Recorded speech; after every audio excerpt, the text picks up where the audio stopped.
মাননীয় জনমত স্পিকার, যাচাইয়ের প্রস্তাব বাছাই কমিটিতে প্রেরণ সম্পর্কিত প্রস্তাব এবং বিলটির সাধারণ নীতি সম্পর্কিত আলোচনা একই সাথে অনুষ্ঠিত হবে।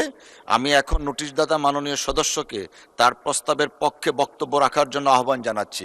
মাননীয় সদস্য, আপনার সময় 2 মিনিট। ধন্যবাদ। আপনাকে ধন্যবাদ।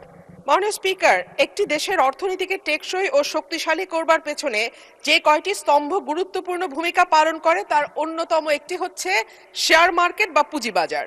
আজকের বিশ্বে যেসব দেশের অর্থনীতি সমৃদ্ধ ও প্রতিযোগিতামূলক, তাদের শক্তির অন্যতম উৎস হচ্ছে শেয়ার বাজার। কিন্তু আনফরচুনেটলি বাংলাদেশের শেয়ার বাজার 96 সালে একবার এবং 2010 সালে একবার ভয়াবহ রকম পতনের শিকার হয় এবং সাধারণ ছোট বিনিয়োগকারী যারা শেয়ার বাজারে বিনিয়োগ করেছেন তারা ভয়াবহ রকম লসের শিকার হন। এবং দেখা গেছে যে শ্বেতপত্রটি প্রকাশিত হয়েছে সেটি বলছে গত 15 বছরে শেয়ার বাজার থেকে লুট হয়েছে 1 লক্ষ কোটি টাকার ওপরে।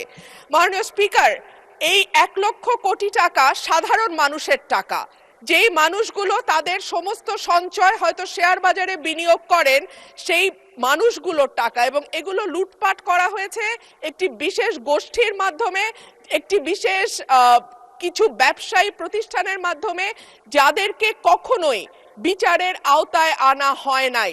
মাননীয় স্পিকার, আমি আশা করব যে বাংলাদেশের অর্থনীতি, যেটি এখন নানান কারণে সমস্যার মুখে আছে, আমদানি রপ্তানির অবস্থা ভালো নয়, পুঁজিবাজারের উপর মানুষের আস্থা নাই, এই সার্বিক পরিস্থিতিতে আমি আশা করব যে মাননীয় অর্থমন্ত্রী বাংলাদেশের শেয়ার বাজার লুটপাটের সঙ্গে যারা জড়িত তাদেরকে যেমন জবাবদিহিতার আওতায় আনবেন, একইভাবে Bangladesh security and exchange commission, যেটা নিয়ন্ত্রক সংস্থা হিসেবে পরিচিত, সেই সংস্থাটিতেও দক্ষ এবং যোগ্য মানুষদের সম্মিলন ঘটিয়ে বাংলাদেশের শেয়ার বাজারকে আবারও একটি আস্থার জায়গায় নিয়ে যাবেন। ধন্যবাদ মাননীয় স্পিকার। ধন্যবাদ মাননীয় সদস্য। মাননীয় সদস্য